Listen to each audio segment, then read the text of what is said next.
सर्वात दोन महत्त्वाचे ज्वलंत प्रश्न आहेत।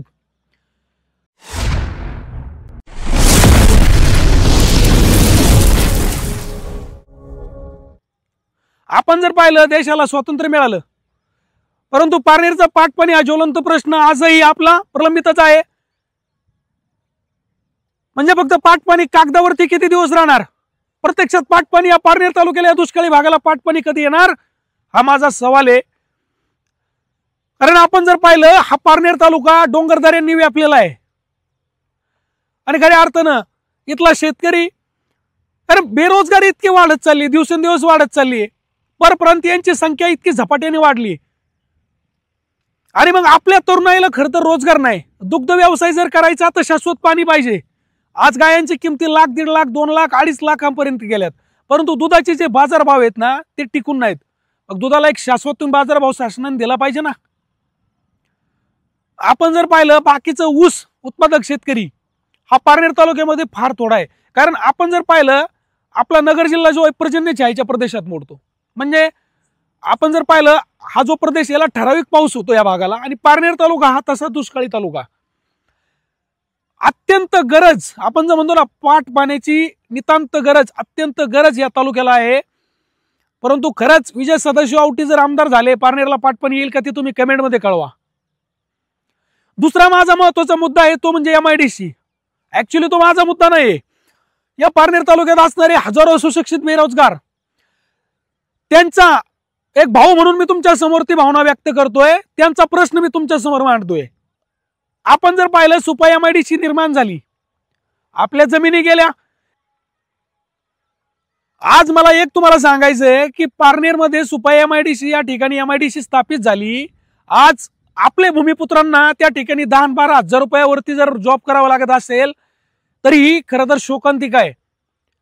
आपण कोणावरती टीका करत नाही, कुठल्या राजकीय नेत्यावरती आपल्याला टीकाही करायची नाही आणि तो आपला पार्टी नाही। परंतु विजय सदाशिव आवटी जर पारनेर तालुक्याचे आमदार झाले तर विजय सदाशिव आवटी या परप्रांतीय हटवचा नारा आज लावतायत। उद्या विजय सदाशिव आवटी तरुणांचं म्हणणं आहे की बाबा हे परप्रांतीय हाकलण्याचं काम करतील आणि त्याच्यामुळे या पारनेर तालुक्यातल्या तरुणाला विजय सदाशिव आवटी सारखा नेता हवाय।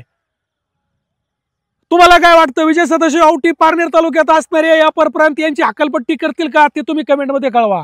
नमस्कार, मी केतन येवले।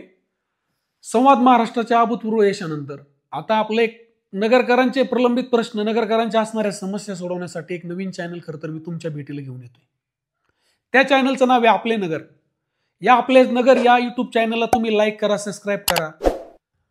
आपण जर पाहिलं एक 13 तारखेला रविवार येतो बरं का, येणाऱ्या 13 तारखेला पारनेरमध्ये विजय सदाशिव आवटी यांनी दसरा मेळाव्याचं आयोजन केलंय आणि ते आयोजन आपण जर पाहिलं एक जंगी म्हणजे हजारोंच्या संख्येनं जनसमुदाय खरं तर पारनेरच्या दिशेने रवाना होईल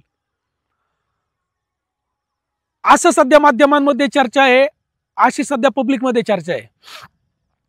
हा दसरा मेळावा आयोजित विजय सदाशिव आवटी यांनी नेमकी का केलाय, या दसरा मेळाव्याला विजय सदाशिव आवटी काय राजकीय बॉम्ब फोडणार, विजय सदाशिव आवटी यांच्या या दसरा मेळाव्याला त्यांच्या राजकीय व्यासपीठावरती नेमके कुठले राजकीय बडे नेते दिसणार,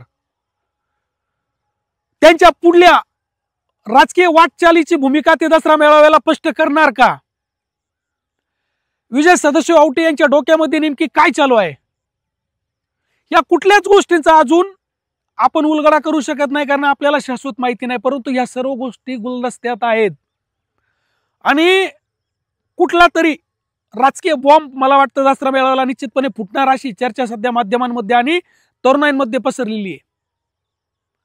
या दसरा मेळाव्यासाठी 40,000 तरुण दसरा मेळाव्यासाठी पारनेरमध्ये दाखल होणार अशी शक्यता सध्या वर्तवली जाते। आणि जर हा दसरा मेळावा मोठ्या उत्साहामध्ये, मोठ्या जल्लोषात हजारोंच्या संख्येनं जर तरुणाई पारनेरमध्ये जर आली किंवा हजारोंचा जनसमुदाय जर पारनेरच्या दिशेने लोटला तर मला वाटतं की विजय सदाशिव आवटी यांच्यासाठी निवडणूक सरळ असेल। आता नेमकी दसरा मेळाव्याच्या पाठीमागं विजय सदाशिव आवटी यांचा काय हेतू आहे, या दसरा मेळाव्याच्या निमित्तानं बाकीचे कुठल्या राजकीय नेत्यांचा म्हणजे तालुक्यामध्ये असणाऱ्या बाकीच्या कुठल्या बड्या राजकीय नेत्यांचा या दसरा मेळाव्यामध्ये पक्ष प्रवेश तर नाही ना, माहित नाही। परंतु नियोजन मात्र जंगी आहे. आणि पारनेरच्या राजकारणाला आपण जर पाहिलं सध्या उकळ्या फुटल्यात. कारण नेमकी काय होणार आहे याची उत्सुकता सगळ्याला लागली. तर विजय सदाशिव आवटी हे नाव, विजय सदाशिव आवटी हे वादळ काय थैमान घालणार दसरा मेळाव्याला ते पाहणं तितकंच महत्वाचं ठरणार आहे. तर चला, तुम्हाला या व्हिडिओबद्दल काय वाटतंय किंवा या दसरा मेळाव्याबद्दल तुमचं काय मत आहे ते तुम्ही कमेंटमध्ये कळवा. तुमच्या मनातले काय प्रश्न आहेत, तुम्हाला काय वाटतं की या चॅनलच्या माध्यमातून तुमचे कुठले प्रश्न मांडले पाहिजे किंवा पारनेर तालुक्यातील कुठल्या प्रश्नांना आपण हात घातला पाहिजे ते तुम्ही कमेंटमध्ये कळवा. आणि पाहत राहा संवाद महाराष्ट्राचा युट्यूब चॅनलला लाईक करा, सबस्क्राईब करा.